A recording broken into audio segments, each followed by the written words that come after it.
Welcome back, everybody, to Gonzo, Mike, and a VCR. I'm Gonzo. I'm Mike.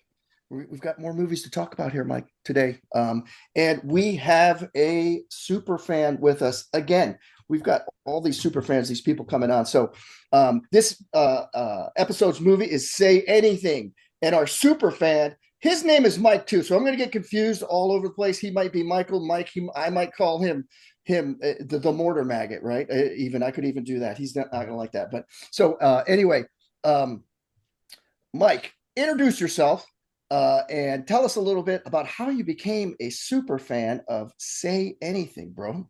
Sure. So Michael Jordan, I was lucky enough to serve with Steve there back in Vicenza, Italy, in the late '80s, early '90s. So that's how we linked up. And as far as how I became a super fan of Say Anything, I always thought I watched this while I was in high school because I graduated in '88 and I made it to Italy in '89.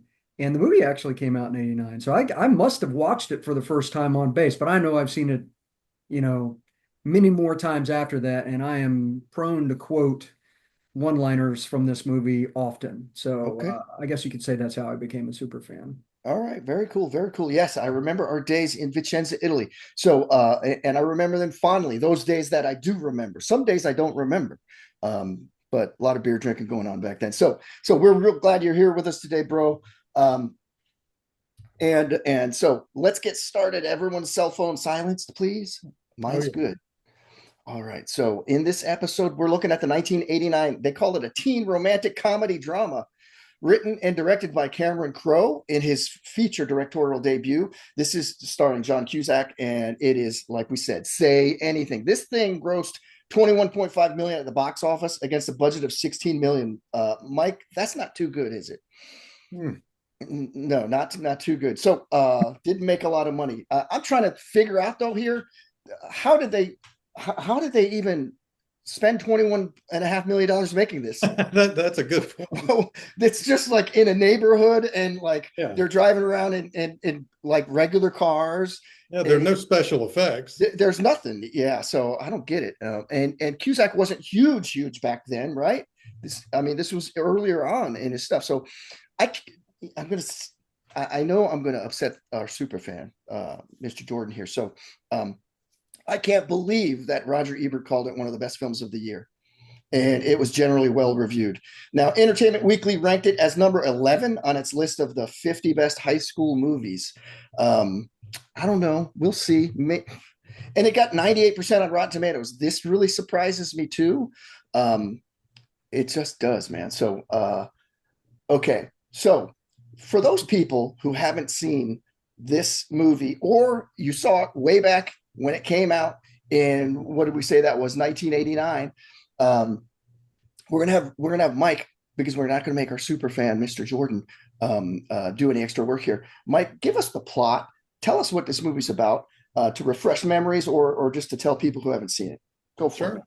it. So Mike's going to be given the plot. It's just not going to be Mike the super fan. So as Say Anything begins, high school's ending, and Lloyd Dobler, played by John Cusack, has exactly one goal, and that's to ask out Diane Court, played by, and I'm probably going to butcher this name. Tell me if this is right, Mike. Is it Ione Skye? Yes, Okay. I believe that's it. I actually don't know how to pronounce it. Yeah, I mean, it looks like a great name, but she's the beautiful, brilliant valedictorian who seems completely out of Lloyd's league. Lloyd himself, he's a happy-go-lucky, what you might call an underachiever, at least by conventional standards, with no plans after high school beyond becoming a professional kickboxer. So he was ahead of his time because this is before UFC and MMA and all that. So he explains kickboxing as the sport of the future. So that's his plan. And with his military parents stationed in Germany, He lives with his older sister, Constance, and that's played by Joan Cusack, who is actually John Cusack's sister in real life. So he lived with her sister, her young son, and Diane Court, meanwhile, has spent most of her life focused on school. She lives with her devoted father, Jim Court, played by John Mahoney, who runs a day-to-day at a retirement home that he owns. And Diane herself is preparing to leave for a prestigious fellowship in England at the end of the summer. So to almost everyone's surprise, Diane agrees to attend the graduation party with Lloyd. And what starts off as one unlikely date quickly becomes an actual romance. And Lloyd makes Diane feel connected to the world outside of her books, while Diane gives Lloyd a sense of direction that he's never really had. So they're kind of the missing piece to each other, I guess. Well, we see trouble closing in earlier in the movie as far as Diane's dad, because during a dinner at Diane's house, IRS investigators arrive and they reveal that Jim, Diane's father, is being investigated for financial wrongdoing. Of course, Jim insists this is all a misunderstanding, and Diane, his devoted daughter, she believes him. And as Lloyd and Diane grow closer, he teaches her to drive the stick shift in her new Ford Tempo. She introduces him to the residents at her dad's retirement home, and the two of them, totally unconnected from those activities, they eventually sleep together. Lloyd falls completely in love, but Diane's father, Jim, becomes increasingly convinced that Lloyd is distracting Diane from her future. Jim pressures Diane to end the relationship and even suggests that she give Lloyd a pen as a breakup gift, right? So that's pretty sweet. Torn between Lloyd and the father she trusts more than anyone, Diane follows his advice, and Lloyd is devastated. He responds with one of the most iconic romantic gestures in movie history, or at least definitely in 80s movie history. He stands beneath her bedroom window at dawn. He's holding a boombox over his head while Peter Gabriel's In Your Eyes plays. There's no coincidence there, because this is a song that was playing when they initially slept together in a car, I believe. Yes. Then Diane learns the truth. Investigators tell her they have evidence that her father stole money from the retirement home residents.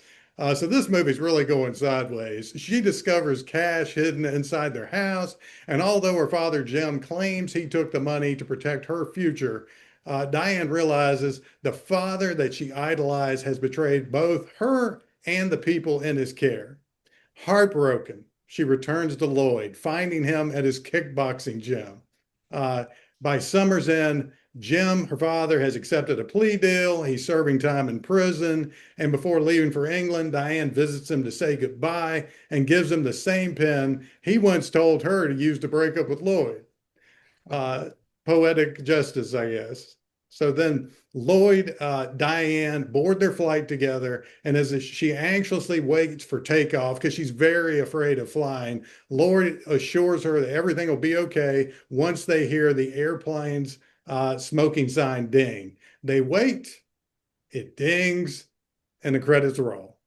There we go. There we go. Mr. Jordan, anything that he's missing? No, I mean, other than little picadillos here and there, like the Rooster and Keymaster and the Yeah Man, and just little sidebars everywhere, but that's pretty much the plot of it. All right. Very good. Very good. Yeah, I thought you did a good job, Mike, as usual. And you're only getting better at that, because I see you put a little bit of your twist in there, saying, not calling it poetic justice, and all right, that's okay. Sort of like what we see on the news now. They put their slant on it, right? So that's right. But that's okay. I agree with you. So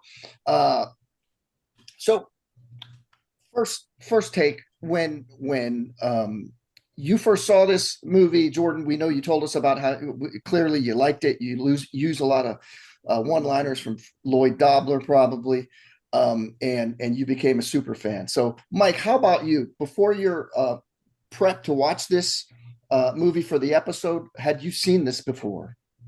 You know, Steve, I thought I had seen this movie. I would have bet you money that I had, but I think what it was, I definitely didn't see it when it first came out. And I think over the years, I was probably flipping through the channels. I definitely caught bits and pieces. I had no idea all the main plot points, and I didn't know how it was going to end. So no, I had not seen it before just the other day. So what was your first take then? Like Um, just the other day? I liked it. It was okay. I would call it an average movie for me. I can definitely tell it's one of those movies. If I had seen it when it first came out, I would definitely have more nostalgia for it. Okay. Okay. Yeah. Yeah. So we were talking about this before we hit recording, I think. So a little bit, or no, maybe you said it during your introduction, Mike. So I feel like it was in a movie theater, like when I saw it. I'm pretty sure I saw it in a movie theater, but I did the math and looked at when I was in the Army when it came out. It would have had to be after I got out of airborne school and I Mhm. was like on leave for 10 days or whatever it was they gave us before I shipped off to Italy. It had to be in that time, and that's when the movie came out. So, I would have to think it would have been then because I'm almost positive it was a movie theater, and I don't think it was on base. Um, Mhm. Okay, well, you say airborne school. Sorry, I don't mean to cut you off there, but yeah, that's funny because I had the same. I graduated airborne school April 29th, 89. So I guess I was in airborne school when it came out. You yeah, must have yeah. graduated the month before then. I'm, I guess, man. I don't know. I was doing math. Maybe I was doing funky math. But I know I went in the Army in November of '88. And so, you get through that basic training and then you go to infantry school, then you go to airborne school. I actually went to dragon school too. So they wanted me to carry that big thing around, which I never told anybody when I got to the unit and they never had me carry it. Smart move. Yeah. Smart So, move. Steve, yeah. they probably showed you this movie in boot camp on movie night. Oh Listen. my God. No way, bro. I think if anything, they would show Full Metal Jacket if there was anything going on. So, all right. So yeah, my first take, I remember when I saw it thinking it's decent, funny, rom-com, 80s comedy, right? So, Yeah. let's talk about the characters here. And I'll go ahead and start with Mike, not our guest Mike, but Mike. We'll talk about Lloyd Dobler, played by John Cusack. How do you think he did here, man? Yeah. Well, I mentioned he's an underachiever, at least by conventional standards. So uh, that may be unfair to him because we're so used to thinking career track, finish high school, either go to college, go in the military, do something. And he's an unconventional guy, but he's definitely decisive about the things that he cares about. So uh, in a positive way, I'm going to say positive first. He reminds me, and I know this may be a stretch, very broadly of Neo in the Matrix because he sees things outside the system. Oh, He's the one person that's not plugged in. It's like, you're not going to tell me what I'm going to do, how my future is going to be. Uh, yeah, that's a it's a stretch, though, choose your bro. own adventure. I'm not going to follow the path everybody else follows. Okay, And I okay, could definitely relate. I know we'll get to it later too, but to his famous career speech, he doesn't want to buy anything, sell anything, yeah, process anything. I could relate to that. I always wanted life to be some kind of adventure, and I didn't want that kind um, of conventional path. But I'm torn on the character himself because there are equal parts I really like about him, and then there are parts I could not relate to. yeah, I did not like the way, and again, this is my interpretation of the character. I felt like he defined himself way too much by Diane, and he was okay, almost going to be a hanger on. Um, but I may have felt quite a bit different, if I'd seen it when it first came out. I do like the thing about him where he's willing to roll the dice, he's willing to take chances in life, and he's not one of those guys that's going to live his life looking back, going, "Man, I wonder what would have happened if I'd have called her." yeah, yeah. No, yeah. There's pluses and minuses. I got it. What about you, MJ? What do you got, man?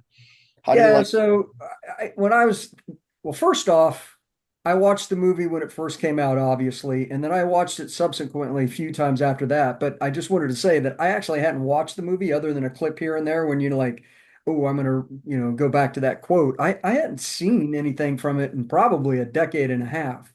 So Mhm. watching the movie again now was kind of interesting because it was like okay, filmology has definitely changed over time. A lot of things could have been better, but it still, I think, holds its water. As far as Lloyd's concerned, I guess I always hung on to him that he was like, a feather floating in the wind. He really didn't. He comes across as a very intelligent, thoughtful individual that really analyzes, kind of like Mike was saying. But he's like has no direction, but he does. It's a weird thing. He's just bouncing around at the headwaters of high school and life kind of thing. And I think he portrayed that pretty well. But the hanging on to Diane Court, good for him. He's got somebody that's driven. Maybe they can even each other out and be the yin and the yang of the situation. Yeah. Yeah. Yeah. Okay. No, I get it. I get it. He pulls off a really decent job acting of being an aimless young dreamer without a plan. That's what I call him. But like, yeah, he's got some nuts, right? Because he's just going to call this girl up who's doesn't know him really. And he's just going to ask her out and talk her into it. So, he's trying to keep in shape doing his kickboxing and stuff. So I don't know. He's probably the type of guy who would have thought, hey, maybe I got to try the military or something because that could be an adventure. But because his father's, in it, he's probably like, yeah, I don't want to do that, right? Because trust me when I tell you, when you have sons that are in high school, that's a couple of years back for me, they don't want to be like you. They want to be something separate. That's part of the growing up process. I think like, hey, I don't want to be anything like my parents and I want to do something separate. So, but he could have done joined in the Marines, Mike. So, there you go. So, Steve, I did want to say while you were talking about the kickboxing thing again, if y'all were like me, as Cindy and I were watching it, I said, when he was kicking the bag, I said, there's no way he didn't do some training. Like he was doing a really good job with his kicks on the bag. And I looked it up, and MJ may know this already, but he trained with Benny the Jet, and I'll butcher his last name, so I won't even say it, but a great professional kickboxer. So he did some training for the movie. Yeah, and the guy that was actually a sparring partner was Donnie the Dragon Wilson, who actually was a 10-time kickboxing champion at the Oh, time. wow. Okay. That's the guy who knocked him out at the end, right? So I did read that. So so he does pretty good. All right, let's move to Diane Court, played by Ione Skye. I don't know how the hell to say this name. I probably should look that up. But I like the way Mike said it. I don't know. How did he say Ione? Ione. Yeah, I think that actually is how you say it. Ione Skye. So MJ, how do you think she did in this role? So I thought she did good. It was she played socially awkward, but she was present and shy, but yet firm in conversation. She'd look you in the eye. She went back down away. So she kind of played a driven but softly driven type of situation. And her character basically is driven, but kind of she feels like she missed out on some of the formidable part of her year. So she wants to take advantage of that. And she's got a suitor that's really interested in her. So, that's got to be, magical for her, if you will. So I thought she played it pretty well. Her portrayal was good, especially with the father figure and that whole blow up, although that was a weird relationship. Sure. Yes, it was. It was. So, Mike, what do you think about Diane Court? Yeah, to MJ's point, I totally agree. She was driven. She knew what she wanted, but it was almost like, and I don't know what you'd say. It was almost like in a compartmented part of her life, because in some ways she was completely focused. She knew what she wanted to do. In many ways, just like existing within the high school social ecosystem, she was naive in so many ways, and she didn't really know any of those people at the party. And I think MJ nailed the biggest thing for me with her. Her relationship with her dad seemed a little weird to me. It was almost like a hybrid daughter, significant other. I mean, definitely platonic. They were finishing each other's sentences, which definitely reminded me more of a romantic relationship than a father-daughter type of thing. But like a Harry Met Sally beginning on the couch thing. Thank you. Yes. Yes. So that was a little strange for me. Yeah. So listen, she's believable as a valedictorian and the brainiac. That's why she didn't know. She had no social skills because I think her her her driven, a lot of her drive was what her dad wanted her to do. So I thought she did decent work here. I want to mention this because they could have probably, well, no, I'm just going to say it. They could have found someone totally, totally gorgeous to play the part, but it would have been wrong, right? So I'm glad they did this. They said, we want a pretty girl who's believable as the girl who could live next door, and you could meet her, right? Yeah. Like, remember when we did what's the movie Can't Buy Me Love? Like, if you put that girl in this role, that girl's like supermodel looking face, right? You just wouldn't believe that she's going to be the valedictorian and that driven and working at school. She'd be more the social, which she was in that thing. So I think it was a great casting part. That's a good point. I believe her that, like, you look at her and you're like, this is a studious person. She pulls it off. So, and super smart. So other roles, and I want to go to Cusack. I'm not big on Cusack movies. I didn't bring that up when we talked about him for Dobler, but other roles for her, I don't know. I don't know that I've seen her in anything. You guys? She played some character in Wayne's World. I recognized her from that. Wayne's World. Yeah, taking it way back, and it wasn't even a big character. She wasn't the girlfriend. I can't even remember which role she was. Wayne's World was so bad, though.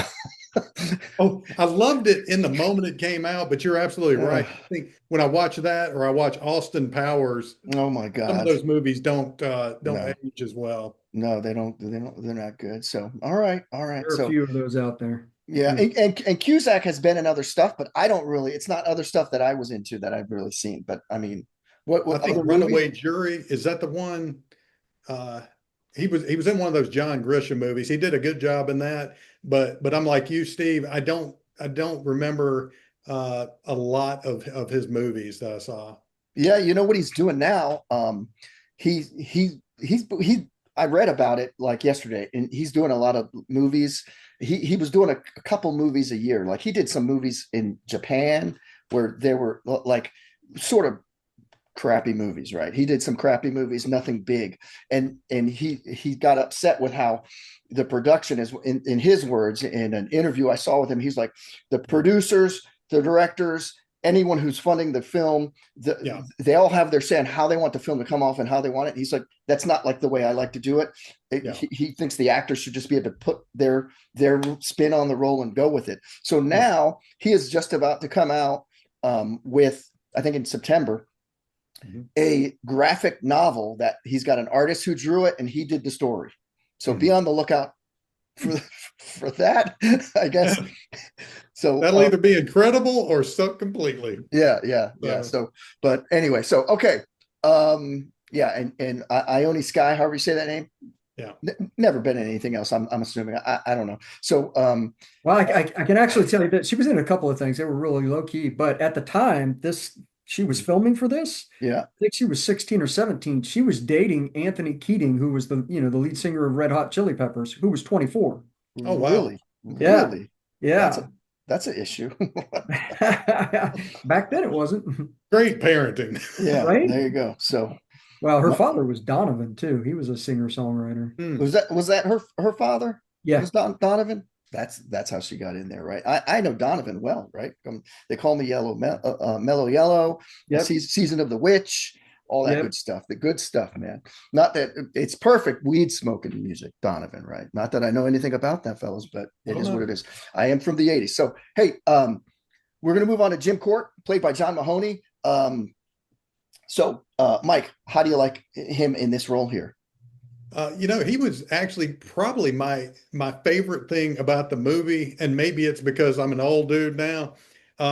He made the movie interesting to me because I thought that was a more complex plot point, and it kept you guessing. Although, in terms of whether he was or wasn't taking money from the elderly, but you remember they gave the audience a big clue right at the beginning when they were talking about the jukebox. And they said, well, how much did you pay for that? And he was like, $9,000. And then later the IRS mentions things about, has he made any purchases under $10,000? I'm like, that's a gimme. Yeah. So, for sure. And I loved him. And I don't know if either one of you used to watch Frasier.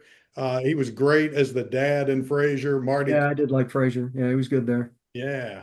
That's all I remember him from. So really, but I know he's done movies and he's been around a little probably before my time. But so MJ, how do you like Jim Court here, played by Mahoney? I thought he did a really good job playing him, and I thought the one scene that actually encapsulated his personality was when he was driving up to the home for the first time, and he's jamming to Steely Dan. Who the hell Mhm. jams to Steely Dan? I mean, seriously.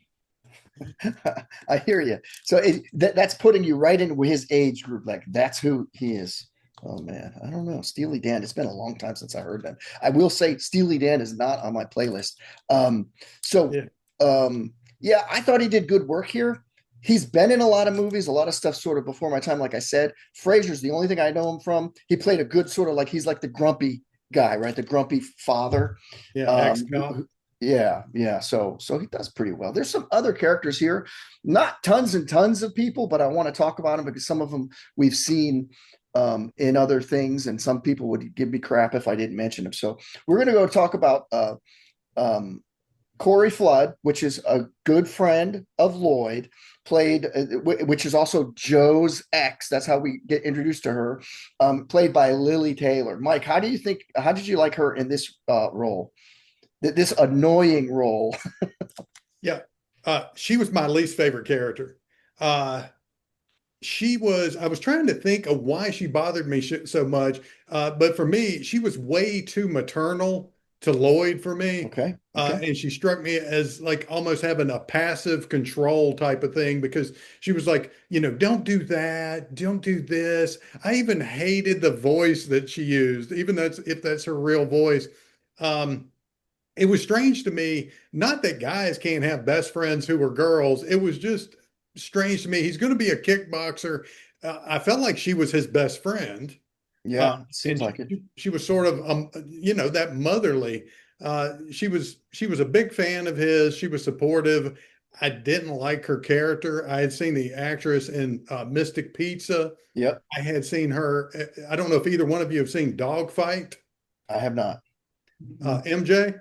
No, doesn't ring a bell. Um, it's kind of a quirky movie. I would never have been a part of this, but it's about a group of Marines that have a bet of who can bring back the most unattractive girl uh, Oh, to their party, Oh, and and I've heard about that actually. she I was didn't see River it. Phoenix's date.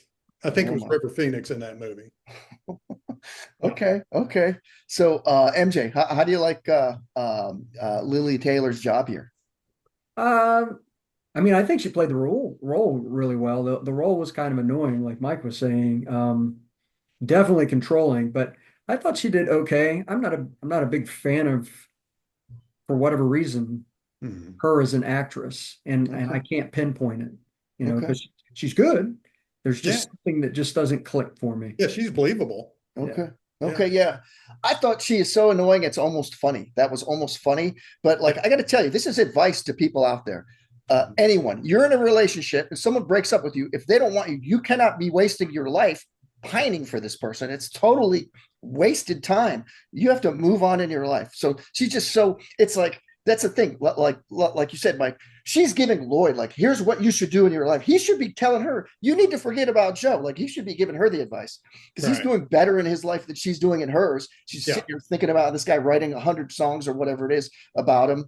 Um, she does nice for what she was asked to do here, I think. Mhm. So Sure. she was in Mystic Pizza. I remember that. Wasn't that who was the big Julie Julia Roberts? Roberts. Yeah. Okay. So Yeah. and I remember her because my sons had watched it several times. The Conjuring, and I'm telling you, don't watch The Conjuring No? late into the night and wake up early in the morning and be the only one awake in your house and get on a treadmill where Uh-huh. you can't see what's behind you because it will bother you. I'm turning around on my treadmill like just because I'm thinking I'm going to see a witch in the corner or something. This Conjuring thing. So she So it's did. a really good horror movie. Yeah, I guess so. I mean, I don't really Good. like horror movies, Yeah, but I haven't seen. um, all right. So we'll move on to Joe. This is Corey's ex. Tiny little part here, but how do you think he did? We saw him a little bit at the party, and we saw him a little bit, I think, behind or hanging out by the Circle K, right? How do you think he did here in this tiny role, MJ? So he was also the very first person you see because they're just talking when they drive by the house. And then when they get to the graduation scene, he's the Okay. one that's actually singing. Okay. Okay. All right. And I thought he was annoying as hell. I didn't like him. But I mean, that's kind of the character. He kind of livens up a little bit behind the gas and sip. That Yeah. actually was Mhm. probably his best showing in the show. Yeah. Yeah. But all the other scenes, I could have done without him. Yeah. Okay, Mike, what do you think? Yeah, he's essentially the opposite of Lloyd. I feel like he's trying to play the other side of Lloyd. Uh, he's definitely an unlikable character, but to be a young guy, I can't even blame him for how he's being with his ex-girlfriend because she's just allowing this to happen, and he's just being an immature, self-centered, selfish young guy, which Yeah. all of us have probably been at some level or another. So she allows Yeah. that to happen to her again and again. It would be different if he was forcing himself on her. That's totally different. Yeah, yeah. No, I hear you. It's a small part. He did a decent job. He was unlikable because of the way he treated her. Yeah. And I feel like I've seen him in other movies, but I didn't look into it. Have you guys seen him in anything else? I don't know. Don't think so. Yeah, I don't know. Okay. All right. All right. So we're gonna go to the guy, the next guy, small part here. The guy who threw the party, Valere is what the character's called, played by Eric Stoltz, and that's why I had to list this guy because if I didn't, someone would say Eric Stoltz was in this movie. You didn't mention him, right? So how do you think he did in his small role here, Mike? He's not bad. I could have had any other actor in this character just about. And it's not that I dislike Eric Stoltz. I do like him. An example would be Pulp Fiction, where he played the drug dealer. I loved him in that role. So it was such a small role, and it's one of those roles. If you had had the right actor in the role, you know how some actors will get a bit part and they'll steal Yep. the movie. Yep. Eric Stoltz is not that kind of actor. Uh, so, uh, and I know we remember that he was originally cast for Marty Back to the Future. Well, they had shot a bunch of scenes in Back to Yeah. the Future and took him out of that movie. So, Yeah, yeah. So he's definitely not that kind of actor, right? So, yeah. all right, all right. So, MJ, how do you like Eric Stoltz's job as Valere? Yeah, he's good. I think he's cool. I think he tried out for Lloyd Dobler. Oh, And really? I think I watched when I was prepping for this, I watched Cameron Crowe talk about it, and I think he said that, ultimately he didn't fit the character as he wanted to see him, so he got to be the rooster. Yeah, Yeah. yeah. So, I agree, man. Tiny part had to mention him. I remember him from Some Kind of Wonderful. That was him, right? In there. Yeah, that's a Um, Yeah. long time. Yeah, Yeah. and then his first take. I mean, they spent like $11 million filming Back to the Future with him in it, and then canned it and said Oh, wow. it's not working. Yeah, we found out that from our super fan Kristen, who was on here for when we That's did right. Back to the Future. I didn't know that, but she had just read the book, whatever that book was called that just came out. Mhm. So yeah, just had to mention him. He did good. And Mike, you hit it on the head. Anyone could have played this part. Anyone could have played this part. So, and it wouldn't have made much of a difference, I don't think. So, okay, I'm going to bring in Jeremy Piven playing the hammer guy. They call him Mark, and he's just the hammer guy who's dealing with the keymaster whole deal here. Mhm. MJ, um, how did you like him, and what have you seen him in? Does he? Oh, he's been in a bunch of stuff. Like the latest thing that would pops in my mind that he's been in would be Old School. Yep, yep. Yeah. He was the dean or whatever, but he's been in plenty of other things. I thought, I found out that he was actually like, if not best friends, really good friends with John Cusack, and that's actually how he got, came into the Oh, role there. And Oh, he also had the sappy scene at the gas and sip where he had a memory of a girl breaking his heart. mhm. yeah, yeah, yeah. So I thought he did a good job. Yeah. All right, Mike. Mike, how did you like Jeremy Piven here as Mark, the hammered guy? Yeah, yeah. I think he brought some personality to the character. He would have been a fun guy to know back in the day, and the guy you want to get away from these days. That's right. That's right. So, yeah, dude, he's versatile, but I mean, Mhm. this was early on in his career. He plays the dean of the college in Old School, man, and he's Mhm. just, you hate him, but Oh, he's yeah. funny as hell. He's such a Um, tool. he plays a guy who's at a, I'm forgetting the name, in like Vegas, one of these ritzy stores in Mhm. Rush Hour 2, when Jackie Chan and who's that, Chris Tucker, Oh uh, yeah. Yeah, yeah, yeah. they have to come in, and he's playing like the salesperson. And man, that is funny. He pulls that thing off. It's crazy how he does that. I mean, so I would feel like he could be a stand-up comedian. I don't know. I didn't really look into other things he did, but I Early had, on, I would confuse him with Joe Rogan. what's that now? I said early on, I would confuse him with Joe Rogan because they look similar. Yeah, Joe Like when Rogan Joe was though. on that game show, whatever. Yeah, yeah. Fear Oh Factor. yeah, Fear Yeah, Fear Factor. Factor. Yeah. That's on now, and Johnny Knoxville's on that thing.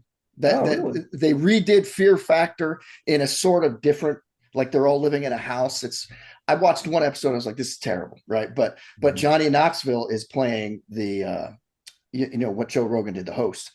Right. I don't know if it's going to get another season, because I mean, I watched it. I don't even get through the episode. I was like, okay, it's terrible. Yeah. They're making people eat slugs or stuff or weird stuff. So I don't want to look at it. Mountain oysters. That's right. That's right. So Mhm. yeah. All right. So MJ, we're gonna go to you. You're the super fan. What is your favorite part or scene of Say Anything? Watching it again was great because I found some other scenes that I really, really love. But the one I've always, or one of the most I've always quoted is the gas and sip scene, where he's like, Mhm. you know, if you guys know so much about women, why are you here all alone behind the gas and sip on our Saturday night, completely alone, drinking beer with no women or anywhere, And they're like, choice, yeah, by choice, Yeah, by man. choice. And then he's Yeah. like, name any girl in Seattle and I'll get her for you, man. I'll get you. Diane Court can't do Mhm. Excellent, excellent. All right, very good. That's going to be one that I'm going to agree with for sure. Mike, what do you got? Favorite part of scene? Yeah, for me, it was definitely that career speech at the Court family dinner where he does every possible combination. He's like, I don't want to buy something sold or sell something bought. I don't want to, and basically he just does not want a conventional job. He does not want to be part of the corporate space. Uh, it. I and can't work for that corporation. Exactly. He talked about the U.S. Army. Great Yep. point, MJ. He said, "Well, how about the military? Or how about the Army?" And then he talks about kickboxing. And one of the things I really liked about the scene too, I love scenes that put you in the seat of the main character, where you can empathize with what he's going through at the moment. He's being judged by everybody there. Yep. Uh, and the irony is that he's being judged by Diane's dad, who we haven't found out yet has been stealing money from all the elderly residents. So Yep. he's being judged by that. Exactly. Um, Exactly. Like I like. would say honorable mention, Yep. and maybe it's I like uncomfortable scenes. I Okay. like the scene where Diane's dad gets his credit card declined after he's been flirting Mm, with the sales rep or whoever she is. Right. yep. Yep. When he's buying her luggage, right? Yeah, that's a good scene. That's a good Yeah, scene. that's interesting to me. Yeah, I agreed with MJ. I have the Circle K here, but it is definitely the gas and sip in my notes. But it's definitely the gas. Those guys hanging out in the back Mhm. and like trying to give advice. Like this is like they don't even have a car. They're sitting on the curb Yeah, Perfect next to irony. a convenience mart. And it's just like, what are you doing? Like, you can't give advice to anything. You couldn't get any chicks. These guys are just, so I thought it was great talking with the guys. Mhm. I thought that was really funny. I would have liked to see a lot more of those interactions with Mhm. Lloyd. Like you said, Mike, Lloyd and guys, right? What are his relationships like with guys? Because if he's a Right. kickboxer, he's hanging out with guys. Those are going to be his first line of friends. I want to Mhm. see more of that instead of hanging out with this weepy girl, right? Yeah. I just think that's terrible. So, all right, that's pretty Tell good. us how you feel. So, least favorite part, Mhm. stupidest scene. We're gonna let Mike go with this first. Y'all are going to totally disagree with me here. We'll see. We'll see. Let's see. Yeah. It is the boombox scene. Oh, all It right. just does not land for me. And again, it's just me. It probably says more about You only chose the most cinematic reused right. reference back to scene ever. But Oh, that's an absolutely. interesting scenario. Yeah, And that's and cool. that's why I was sitting there thinking, what is it that bothers me? And to me, it's a little corny. And again, Right. I think it's because I'm watching it now for the first time. It's a little corny for me. It's also goes back to what I think I dislike about Lloyd. I feel like Lloyd's character was almost written by a person that think they would like to find a guy like Lloyd. So I don't even feel Lloyd doesn't in a lot of ways feel real for me. And as an aside, I have never liked Peter Gabriel as a solo artist. Genesis, yes. Peter Gabriel, no. So Okay. that for me, and I'm sure that neither one of you named that scene as your least favorite. No. No, I did not. All Yeah. right, we got you. MJ, what do you got as least favorite scene? So there were two scenes that just didn't do it for me. The first was when Joe was opening up and singing at the graduation. Okay. Like maybe if they shortened it to like one or two lines, but he sang like the whole damn song, and it was like fingernails on a chalkboard to me. And then the other scene, and you guys might disagree with this because it's quintessential in the plot line actually, and Sure. that's the 7-Eleven when they see the glass on the ground. He's like, "Watch the glass," and he kicks the glass away and moves her to the left. Yeah, I'm like, that's so that stupid. it just didn't work. It's I, like you could talk about that like she does later in the movie, and it would have been perfectly fine. It just looked so discombobulated. Yeah. I absolutely agree with you. I'm glad you said that and glad you reminded us because it did, the way it was shot, the way it happened, it felt very manufactured. But to tie yours in with mine, and I found this out in the little research thing. Yeah. That was shot on the very last day of filming in the park across the street in the background of that shot. Mhm. The song director of the thing or film guy said, "Hey, I found a place for us to reshoot the boombox scene because they had done it in a bunch of different places in a bunch of different ways." And John Cusack said, "I don't want to hold it over my head. It doesn't seem right. I want to sit next to it." So there were a lot of things that we were talking about. I didn't realize it all went into it.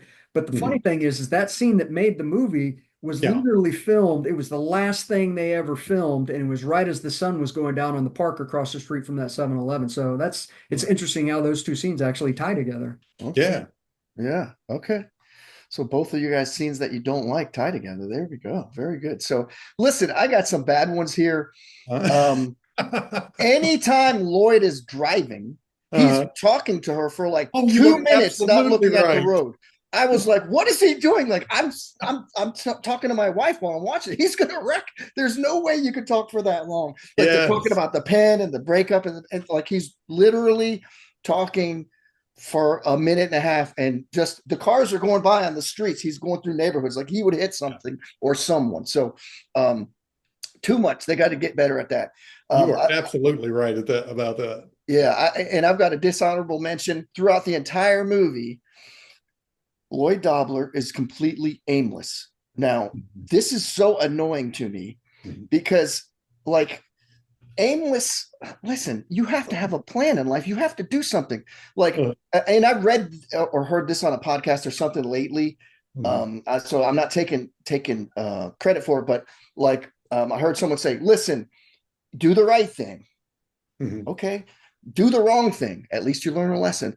But doing nothing, it's Mhm. you there's no progress, right? If you sit in your life and do nothing, Yeah. I'm pulling from Jordan Peterson now, Mhm. you're actually going backwards because everyone else in their life is moving forward with some aim, some plan, doing something with themselves, whether it's the wrong thing and they're learning a lesson, but they're doing something. Just to sit idle and do nothing. And Yeah. like you're saying, Mike, just to hang off this chick who's going to be, do people use the word chick anymore? Okay, this young Oh lady. my goodness. I So cannot be a part of that, Steve. yeah, there you go. Right. So just hang with her. Like to me, I'm looking, he's like, hey, I'm not doing anything with my life. She's Yeah. going to get a good job and make money. So I'll be like, oh my God, I'm going to pull it. I'm going to be like Mr. Mom. Terrible movie. Mr. Not Oh my Terrible God. movie. That was on my pick, right? So this is so annoying to me. Like even like, and people would say, Steve, think back when you were that age. Okay, when I was right out of high school, I had plans still. They were the wrong plans. They were very bad plans. Like I'm like, hey, I'm going to be in a hardcore band and we're going to play music Yeah. and we'll eventually make it big.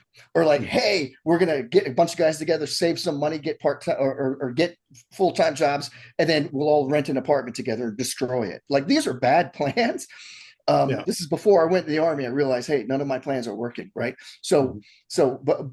but at least we had a plan of something we're going to do. For someone just to say, I don't know, sir, I'm just going to hang out with your daughter.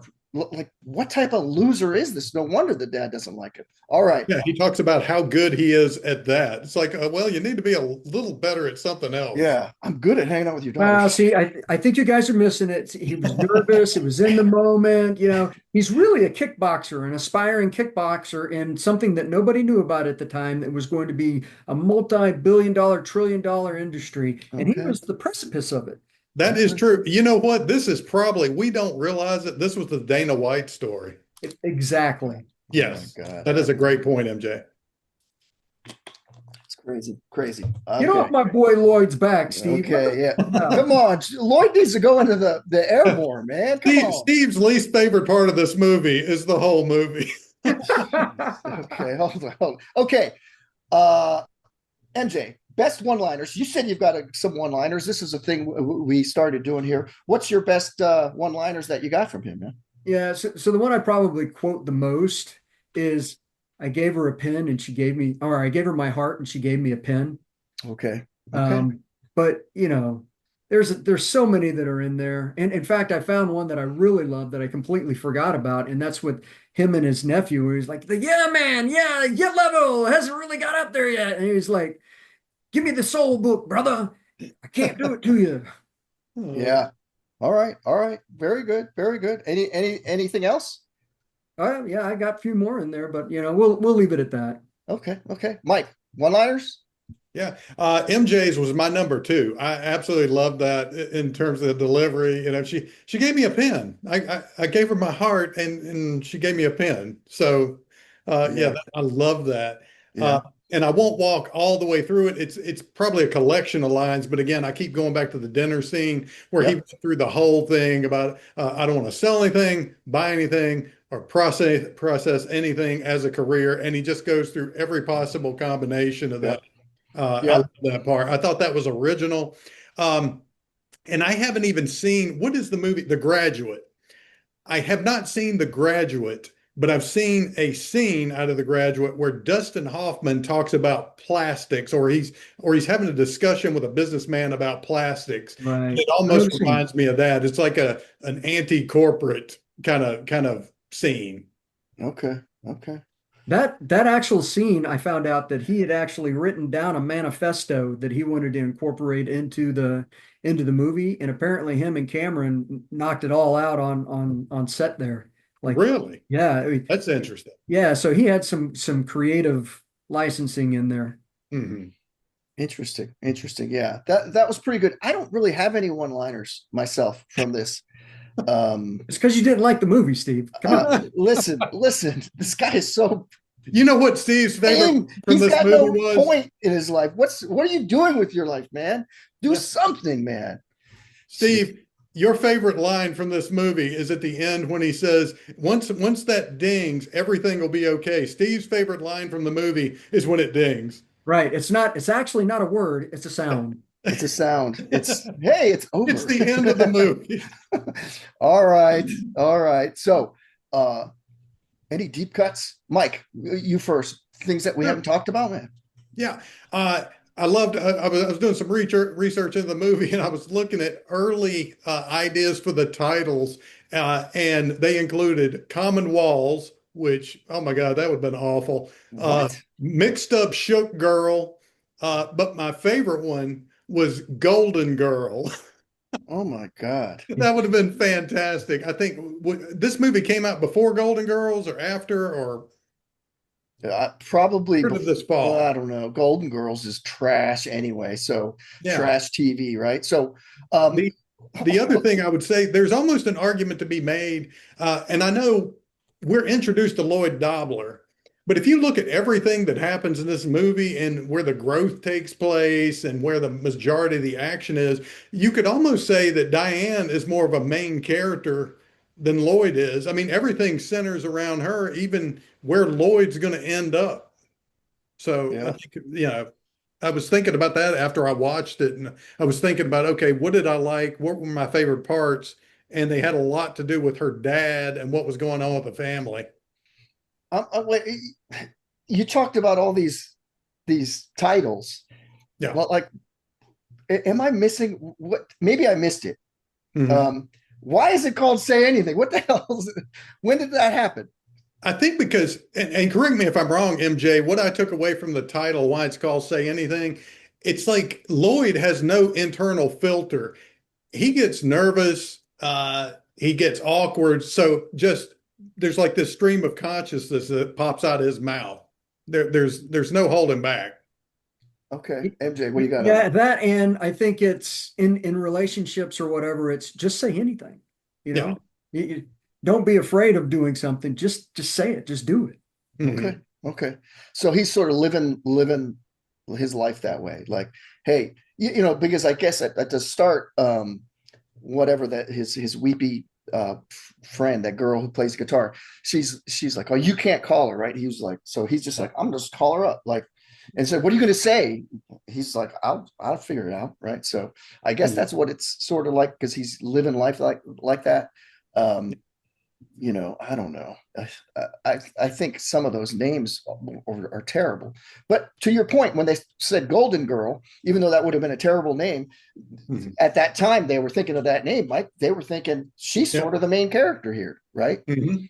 Yeah, Um, that's a good point, Steve. It kind of points to all her right, as being the focus. Not all right. only did they start the UFC, they created Oh a my God. decades-long sitcom for old Oh people. my God. Yeah, they This probably is had to this purchase that movie is title. like, yeah, and it's an incubator for Oh putting my great God. ideas. Hmm. All right, all right. Great So, story. MJ, things that we haven't talked about. Any additional comments? Deep Yeah, cuts, I we're pretty calling much it. worked in some of the stuff I was looking at. The one thing that I did not work in is that Cameron's wife, he was married to Nancy Wilson. So he and Nancy Wilson wrote all the 63 songs. You said 100 songs earlier, Steve, and I have to correct you. It's Okay. 63, even though Lloyd says it's 65 when he tells Joe to back off. All right. So Okay. there's a little discrepancy of the number of songs that were written. Definitely Roger not that. 100, but somewhere between 63 and 65. Oh, But Nancy Wilson and Cameron actually wrote all 63 of them. Now, Nancy Wilson, we're talking from Heart. Yeah, I that's think wild. so. I didn't know Yeah. that. Wow. So that's crazy. I didn't know that, man. That's definitely a deep cut, bro. So good on you for that. So, all right. Mike already brought up one of mine was Lloyd's sister, played by Joan, actually John's actual sister, which her Mhm. part was so small. But I guess it was okay with them because you could get a little bit of back and forth. It was very natural for them to talk to each other. So I mean, it is what it is. I don't think she's done that much else herself. She probably has been in some terrible movies or something. I don't know. She So, was the principal in School of Rock oh, with really? Jack Black. Which Mm. was a terrible movie. So, all right. So, other thing I had, I just looked up Cusack. I'm like, okay, both of these people, there's two actors that are making it Mhm. to get roles in Hollywood somehow, right? This brother and sister. And so I was like, just looking at the parents, like, who are their parents? Because maybe they must have connections. And it ends up the Cusacks, their father was a documentary filmmaker, an actor, and a writer. So he had connections in Hollywood. So this is where we see, like, hey, my son's can act, and he's done. Let's got him some tryouts probably or something. Because really, I'm thinking, God, who could have played a better Lloyd Dobler? I don't know. He played really good because Aimless, the guy I throw into every role, Mike, that I say could have played better. I throw Emilio Estevez. I'm like, That's he could have right. been a better Karate Kid. The Damn it. Mighty Duck Man. But I can't believe Emilio Estevez would have been a better Lloyd Dobler because Emilio Estevez seems too squared away. Yeah.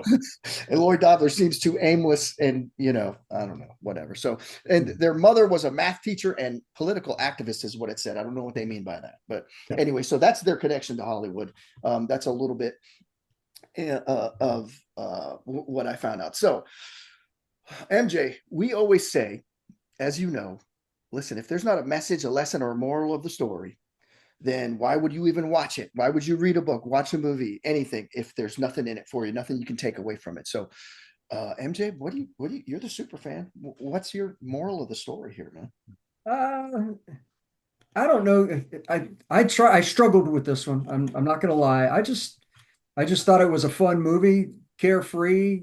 I guess you could say you need to have a plan, the dichotomy of having and not having a plan in the headwater component of your life, as you move through, whether it's high school or in between jobs or whatever it happens to be. All right. All right. Very good. Very good. That's not bad. That's we're gonna let Mike try to pick up the pieces here. What do you got, Mike? Yeah, either have a plan or latch on to somebody with a really good plan. That seems to be the main message. If I took something positive away from Lloyd, and I agree with you, Steve, in terms of it's always good to have a plan. You can always pivot. You can always change your plan, but you keep moving forward in some direction. I definitely pivoted about every 5 years in life, and I've been happy with where I landed. But how many of us, and I'm sure y'all have heard this from guys when you were early on in the Army. I heard from guys that said, yeah, I'm going to do 20 years in the Marine Corps, and they haven't even gone to boot camp yet. Yeah. It's like, you don't even know what the Marines is like, or, they probably told you that about the Army. You've heard about people who they plan their whole life, I'm going to be a doctor, and then they end up being miserable being a doctor. So have a plan, but be willing to pivot. Okay. Yeah. A plan guides your actions, right? Right. And it's keeping you moving forward or moving in some direction rather than just no plan. So my moral of this story is don't be like Lloyd Dobler, because you have to have some semblance of a plan in your life. And this is what you just said, Mike. So, I'm just going to hang out with your daughter now. That's not a plan. I don't even think that's funny. I think that's that's a stupid thing to say. And no dad wants to hear that.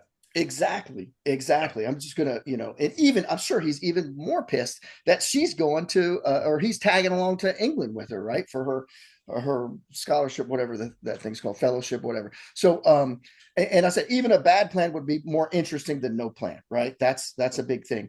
As far as for her, I think it's a big thing. Now that I'm thinking it, Mike, you're right. Like you got to pivot. Her whole plan might be based upon what her father wants for her, right? Mm-hmm. And so she's still full steam ahead. So she's fully, I guarantee you, like you were saying, in 5 years she gets through with, she's going to be like, I don't want to do what he wanted me to do. Actually, I found something more interesting that I want to try. So she'll be pivoting around. That's if Lloyd's of London, right, doesn't knock her up and give her a bunch of babies and she can't do anything, right? So, and Steve, you brought up something I was thinking about earlier, and I think you nailed it. In 5 years, she doesn't know who she is yet, but she's definitely continuing to rise and rise and rise. Yep. And I think if things don't change in 5 years, she's going to look at Lloyd and say, "What the hell am I doing?"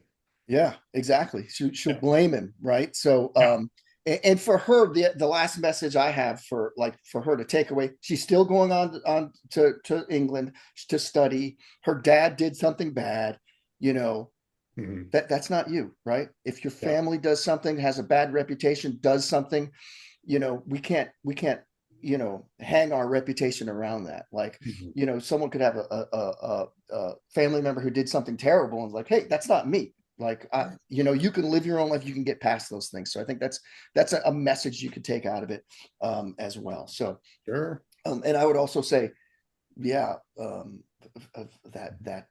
terrible weepy girl, come on, like get over it, people. If so, why are you worried about someone who doesn't even like you?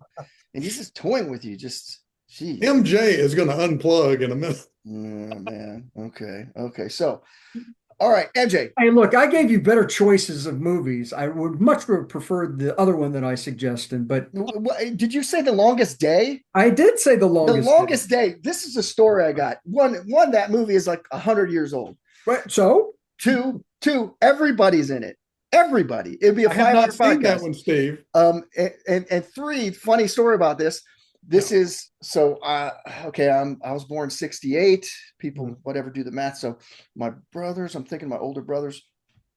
So this movie probably came, The Longest Day probably came out in the early 60s.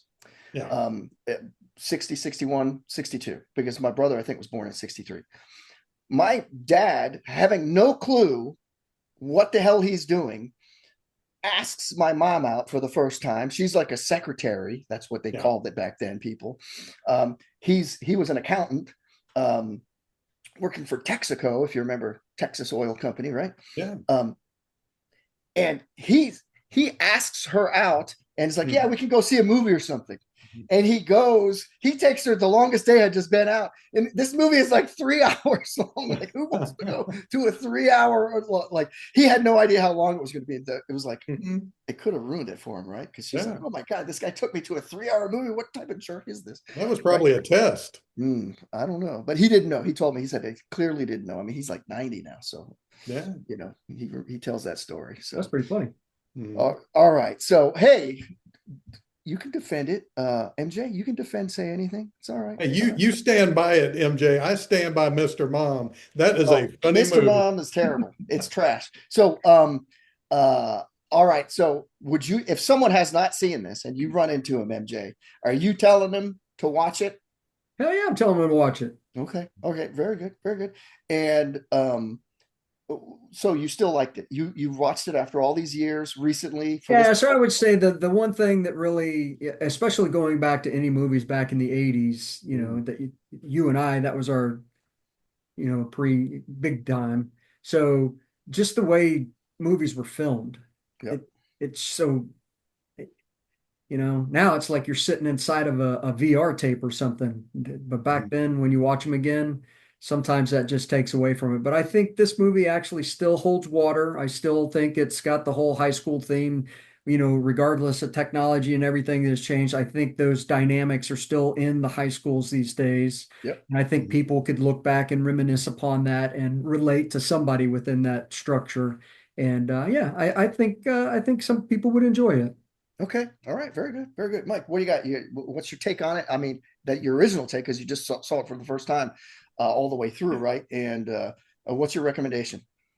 Yeah, I think it's worth watching one time. I don't know how much I'll go back and watch it again. It's a novel story. It's an original story in terms of a romantic comedy. So it's worth watching. But I kind of see why I had never seen it before. All right. I think it was just because it was on the weekend. I wasn't doing anything else. I was a Barry's rat that first year. So, I just went to the movies by myself. Okay. You were aimless and had no plan in your life. Right. Right. Except for falling out of aircraft with 100-pound rucksacks. That's right. Well, that's 11 Charlie for you. Yeah. Got to carry that base plate in that tube or whatever. So, all right. I would say if you haven't seen it, watch it once, because it is vaguely entertaining, however annoying in parts. Lloyd driving, Lloyd being aimless, his weepy best friend chick. There, I said chick again, right? Oh my goodness. Anyway, it's terrible, right? So, hey, Henry Winkler used to say that in West the Fawn. Hey, yeah, he said, "Let's go pick up some chicks." That was the thing. So, I wouldn't bother owning it, because if you're not going to watch it more than once, like if it comes on TV and I'm flipping through, there's a part of it, if there's nothing else on. I know people, I should be streaming everything, but I actually have patience and I still have cable, so I have channels. So shut up about it, right? So, well, they had a great marketing strategy, because they had it for rent for $3.99 and for sale for $4.99 on Amazon. So I went ahead and bought it, because if I watch this at all anymore, it's worth another $1. So I looked at it on Thursday, and that's what it was, or on Friday, And on Saturday, he's like, oh, maybe I get it for 48 hours. And I go to Hmm. do it. I was like, I'll just buy it. It was another $1. It had Right. actually gone up to $14.99 to buy it on Saturday. Oh, Oh, wow. oh I Yeah. should have bought it on Friday, but I didn't Yeah. pull the trigger. Hmm. there you go. There you go. So early bird gets the worm, right? So Yeah. all right, all right. So we're gonna give this thing a rating to remind everybody. We've got a terrible movie is a bathroom break. You don't even need to be in a room. A below average movie, say no snacks, just sit there and scroll on your phone, Yeah. or read a book or something while the movie's playing. Not pay attention to it. Average movie, give it a Yeah. Coke. Better than average movie, a Coke and some popcorn, and a great movie, a Coke, popcorn, and a box of your favorite movie candy. That would be Raisinets for me. Yeah. So we're going to let MJ go first. Sir, you're the Mhm. super fan. Don't feel swayed by me or Mike. What is your rating? Well, after having this conversation, I think my rating's gone down a couple.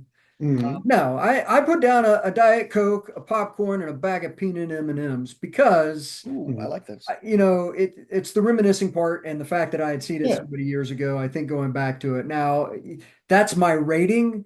Mhm. If I was going to tell somebody else what an objective rating might be, I would probably say between a Coke and popcorn. Okay. Okay. Sure. So you're saying like C plus probably ish. Yeah, Mhm. yeah. If you've never seen it before, it's not something that you're going to go out and seek. Yeah. Yeah. Mhm. All right. All right. Mike, what do you got? So, so I'm going to say a half a Coke, but the ice is melted, 15, 20 minutes. It's kind of a little watered down.